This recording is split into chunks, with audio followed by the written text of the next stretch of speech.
নমস্কাৰ অকনিহত মই তোমালোকৰ চিন্ময়ী বাইদেউ আজি আকৌ তোমালোকলৈ লৈ আহিছোঁ তোমালোকৰ আমাৰ চৌপাশৰ পৰিৱেশ ইয়াৰে আজি আমি প্ৰথমটি অধ্যায়ৰ চতুৰ্থটি পাঠ আমাৰ উৎসৱৰ তৃতীয়টি অংশ আলোচনা কৰিম কিন্তু তৃতীয়টি অংশলৈ যোৱাৰ আগতে ইয়াৰ আগৰ অংশকেইটিত কিনো শিকিছিলোঁ অকণমান মনত পেলাওঁ আহা আমি উৎসৱৰ বিষয়ে শিকিছিলোঁ বেলেগ বেলেগ ধৰ্মাৱলম্বী লোকসকলে কি উৎসৱ পালন কৰে সেই বিষয়ে আমি শিকিছিলোঁ লগতে আমি কিছুমান দিৱসৰ বিষয়ে শিকিছিলোঁ আৰু কৃষিৰ লগত জড়িত কিছুমান উৎসৱৰ বিষয়ে আমি শিকিছিলোঁ গতিকে আহাচোন চাওঁ এই তৃতীয় অংশত কিনো আছে এতিয়া ইয়াত চোৱা ইয়াত কৈছে কিছুমান উৎসৱ ঠাই বিশেষে পালন কৰা হয় এতিয়া বেলেগ বেলেগ ধৰ্মাৱলম্বী লোকসকলে বেলেগ বেলেগ উৎসৱ পালন কৰে কিছুমান উৎসৱ আকৌ ঠাই বিশেষে পালন কৰা হয় সেই কিছুমান বিশেষ ঠাইতহে পালন কৰা হয় সেই উৎসৱসমূহ আৰু সেই উৎসৱসমূহ বেলেগ কিছুমান ঠাইত কিন্তু পালন কৰা নহয় কেনেধৰণৰ উৎসৱ ক'ত পালন কৰে চাওঁচোন আহা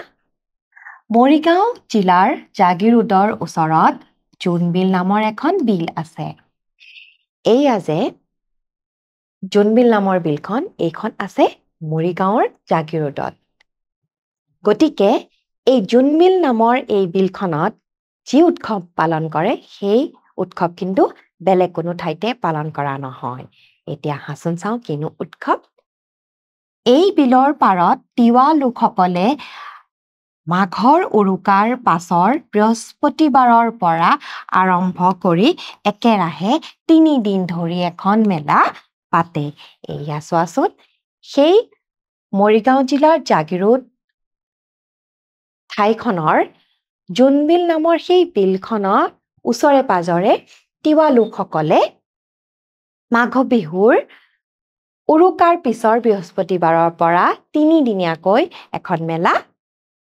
পাতে আৰু সেইখন মেলা কিহৰ মেলা হয় চাওঁচোন আহা এই মেলাখন জোনবিল মেলা নামেৰে জনাজাত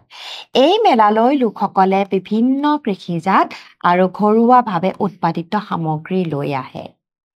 এই মেলাখনৰ বিশেষত্ব এটা আছে এই মেলাখনলৈ বহুতো লোক দূৰ দূৰণিৰ পৰা আহে আৰু তেওঁলোকে কৃষিজাত আৰু ঘৰুৱাভাৱে উৎপাদিত বিভিন্ন ধৰণৰ সামগ্ৰী লৈ আহে কিন্তু সেই মেলাখনত বিশেষ এটা কাম কৰা হয় কি কৰা হয় চাওঁচোন আহা এই সামগ্ৰীসমূহ টকা পইচাৰে কিনা বেচা নকৰি বস্তুৰ সলনি বস্তুৰে আদান প্ৰদান কৰা হয় এতিয়া চোৱাচোন এই মেলাখনত টকা পইচাৰ প্ৰয়োজন নহয় এই মেলাখনলৈ যিবোৰ বস্তু লৈ অহা হয় তাৰ বিনিময়ত বেলেগ বস্তু লৈ যোৱা হয় পাহাৰৰ ওপৰৰ পৰা যিসকল লোকে তেওঁলোকৰ উৎপাদিত সামগ্ৰীসমূহ লৈ ভৈয়ামলৈ লৈ আহে সেই সকল লোকে ভৈয়ামত উৎপাদিত কিছুমান সামগ্ৰী তেওঁলোকে পাহাৰৰ পৰা লৈ অহা সামগ্ৰীৰ বিনিময়ত আদান প্ৰদান কৰি ঘৰলৈ লৈ যায় এতিয়া চোৱাচোন এই মেলাখনৰ বিশেষত্ব কি ইয়াত টকা পইচাৰে বেচা কিনা কৰা নহয় এনেদৰে বয় বস্তু আদান প্ৰদান কৰা প্ৰথাকে বিনিময় প্ৰথা বোলে আৰু এনেকৈ টকা পইচা নোহোৱাকৈ বিভিন্ন সামগ্ৰীৰ বিনিময়ত বিভিন্ন সামগ্ৰী লৈ যোৱাৰ এই প্ৰথাটো কোৱা হয় বিনিময় প্ৰথা আৰু এই প্ৰথাটো বহুত পুৰণা দিনৰ পৰা চলি আহিছে আৰু এই জোনবিল মেলাই সেই পৰম্পৰাটো আমাৰ বাহাল ৰাখিছে এতিয়া চোৱাচোন এই জোনবিল মেলাখন সেই মৰিগাঁৱৰ সেই বিশেষ সেই জাগিৰোডৰ সেই জোনবিল বিলখনতহে পতা হয় এই মেলাখন কিন্তু বেলেগ কোনো ঠাইতে অসমৰ পতা নহয় গতিকে এই মেলাখন চাবলৈ দূৰ দূৰণিৰ পৰা বহুতো লোক আহে আৰু এনেকৈ বস্তুৰ আদান প্ৰদান কৰি ঘৰলৈ লৈ যায় ইয়াৰ পিছলৈ যাওঁচোন আহা ইয়াত তোমালোকক এটা প্ৰকল্প দিছে নিজৰ অঞ্চলৰ বিভিন্ন উৎসৱৰ ছবি সংগ্ৰহ কৰি একোটাকৈ এলবাম প্ৰস্তুত কৰিবা 2-3 জনীয়া দলত ভাগ হৈ লবা প্ৰয়োজনত শিক্ষক আৰু অভিভাৱকৰ সহায় লবা এতিয়া তোমালোকৰ অঞ্চলত কেনে ধৰণৰ উৎসৱ পালন কৰে তাৰ ছবিসমূহ তোমালোকে সংগ্ৰহ কৰিব লাগে সেই ছবিসমূহ তোমালোকে 2-3 জনীয়া দলত ভাগ হৈ সংগ্ৰহ কৰিবা আৰু ইয়াৰ কাৰণে তোমালোকে ডাঙৰৰ বা তোমালোকৰ শিক্ষকসকলৰো সহায় ল'ব পাৰিবা গতিকে এয়া হৈছে তোমালোকৰ প্ৰকল্প এই প্ৰকল্পটোত তোমালোকে সেই ছবিসমূহ সংগ্ৰহ কৰি এটা এলবামৰ প্ৰস্তুত কৰিবা আৰু ছবিসমূহৰ তলত সেই উৎসৱসমূহৰ নাম লিখিবা ইয়াৰ পিছলৈ যাওঁচোন আহা ইয়াত তোমালোকক দলীয়ভাৱে কিছুমান কাৰ্য কৰিবলৈ দিছে ইয়াত কৈছে উৎসৱে আমাৰ মাজত একতাৰ ভাৱ কেনেকৈ গঢ়িব পাৰে দলত আলোচনা কৰি লিখা উৎসৱে আমাৰ মাজত একতাৰ ভাৱ কেনেকৈ গঢ়ি উঠে এয়া তোমালোকক আলোচনা কৰিবলৈ কৈছে এতিয়া উৎসৱ এটা পালন কৰিবলৈ আমি অকলে কেতিয়াও কৰিব নোৱাৰো এই উৎসৱ পালন কৰিবলৈ আমাৰ বহুতো লোকৰ প্ৰয়োজন হয় আৰু যেতিয়া আমি সকলোৱে একেলগে এই উৎসৱটো পালন কৰো তেতিয়া আমাৰ সেই একতাৰ ভাৱ আহে আমি সকলোৱে মিলি উৎসৱটো পালন কৰো নহয়নে গতিকে গোটেই মানুহবোৰে একেলগে যেতিয়া আমি কোনোবা এটা কাম কৰো তেতিয়া আমাৰ মনলৈ একতাৰ ভাৱ আহে আৰু আমি মিলা প্ৰীতিৰে সেই উৎসৱটো আমি পালন কৰো ইয়াৰ পিছলৈ যাওঁ আহা ইয়াত তোমালোকক ক্ৰিয়াকলাপ 2 ইয়াত কৈছে উৎসৱৰ লগত সংগতি ৰাখি সোঁফালৰ ছবিবোৰৰ লগত বাওঁফালৰ ছবিবোৰ আস্তানি মিলোৱা এতিয়া চোৱাচোন আমাক কিছুমান ছবি দিয়া আছে দুয়োফালে ছবিসমূহ দিয়া আছে এইফালৰ ছবিৰ লগত সিটোফালৰ ছবিসমূহ আমি আস্তানি মিলাব লাগে ইয়াত কিছুমান উৎসৱৰ ছবি দিয়া আছে চাওঁচোন আহা এতিয়া প্ৰথমতে চাওঁ আহা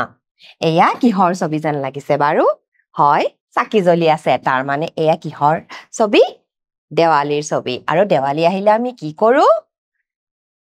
ফটকা ফুটাও নহয়নে বাৰু গতিকে সেই আমি ইয়াৰ পৰা ইয়ালৈ এনেকৈ আস্তানি মিলালো ইয়াৰ পিছত চাওঁচোন আহা এয়া কি বাৰু এয়া হৈছে বড়ো জনগোষ্ঠীৰ এটা পূজা আৰু ইয়াক বাথৌ পূজা বুলি কোৱা হয় আৰু এইফালে চাওঁচোন আহা এয়া হৈছে এই বড়ো জনগোষ্ঠীৰ এটা নৃত্য গতিকে আমি ইয়াৰ পৰা ইয়ালৈ এনেকৈ আস্তানি মিলাম ইয়াৰ পিছত চোৱাচোন এয়া কিহৰ ছবি যেন লাগিছে হয় এয়া দুৰ্গা দেৱীৰ ছবি আৰু আমি পূজা আহিলে কি কৰো হয় আমি বেলুন কিনো নহয়নে গতিকে ইয়াৰ পৰা ইয়ালৈ আমি এনেকৈ আস্তানি মিলাম একেবাৰে শেষত এই ছবিখন চাওঁ আহা ইয়াত এই অকণিহঁতে কি কৰি আছেনো বাৰু হয় ফাকুলৈ খেলি আছে তাৰ মানে এয়া ফাকুৱা উৎসৱৰ ছবি আৰু এয়া চোৱা এইফালে কি দিয়া আছেনো হয় বিভিন্ন ধৰণৰ ৰং দিয়া আছে ফাকুৱা হৈছে ৰঙৰ উৎসৱ গতিকে আমি এনেকৈ আস্তানি মিলাম এয়া চোৱাচোন আমি কেনেকৈ এইফালৰ ছবিৰ লগত সেইফালৰ ছবিসমূহ উৎসৱৰ লগত মিলাই ললো এতিয়া ইয়াৰ পিছলৈ যাওঁচোন আহা আমাক কিছুমান প্ৰশ্ন দিছে এই প্ৰশ্নসমূহৰ আমি উত্তৰ কৰিব লাগে আহাচোন কৰো ইয়াত কৈছে টকা পইচাৰে কিনা বেচা নকৰি বস্তুৰ আদান প্ৰদান কৰা মেলাখনৰ নাম কি মেলাখনৰ নাম কি আছিলে আমি অকল মেলাখনৰ নাম লিখিম ইয়াত উত্তৰটি লিখিম জোনবিল মেলা